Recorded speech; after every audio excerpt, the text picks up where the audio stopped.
ፍሬና ስራን መተርጎም በጣም ያስፈልጋል ብሎ ልተርጉምላችሁ። ስራ ማለት እኛው የምናደርገው ነገር ነው። ስራ ይሄንን በደንብ ትርጉሙን ከያዛችሁ መጽሐፍ ቅዱስን ሁሉ መፍታት ትችላላችሁ።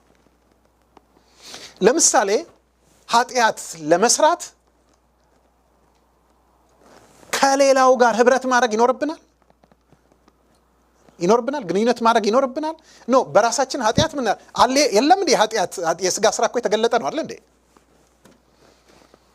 ፍሬ ግን ከስራ የሚለየው በራሳችን ልናደርገው የማንችለው መሆኑ ነው።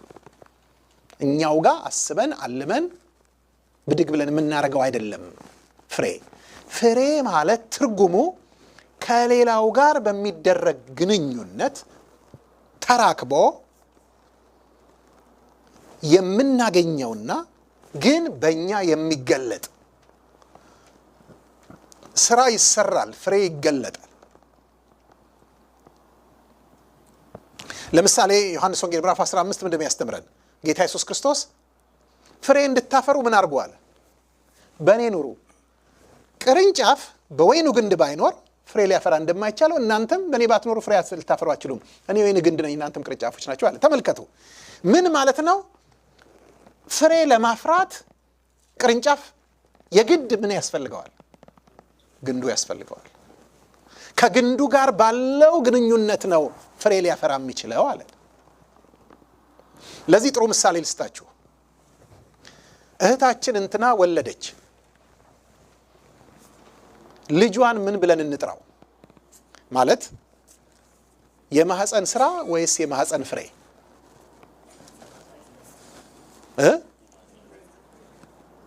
በተለምዶ ምን ተብሎ ነው የሚጠራው? የማህፀን ፍሬ። ግን ልጇ ምኗ ውስጥ ነው የተሰራው? ሆዷ ውስጥ አይደል እንዴ?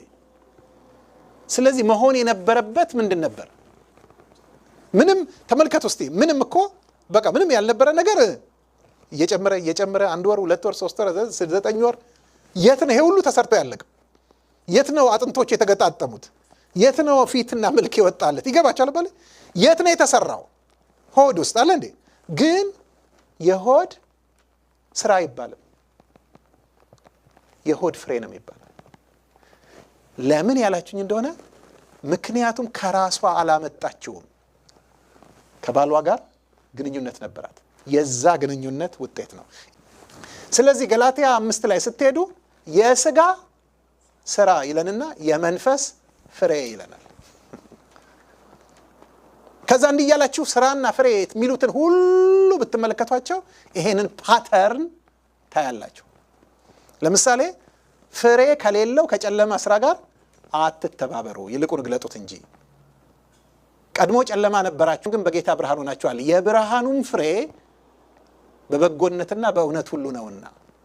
ብርሃን ሲሆን ምን አለው? ፍሬ አለው። ጨለማ ሲሆን ግን ምን የለውም?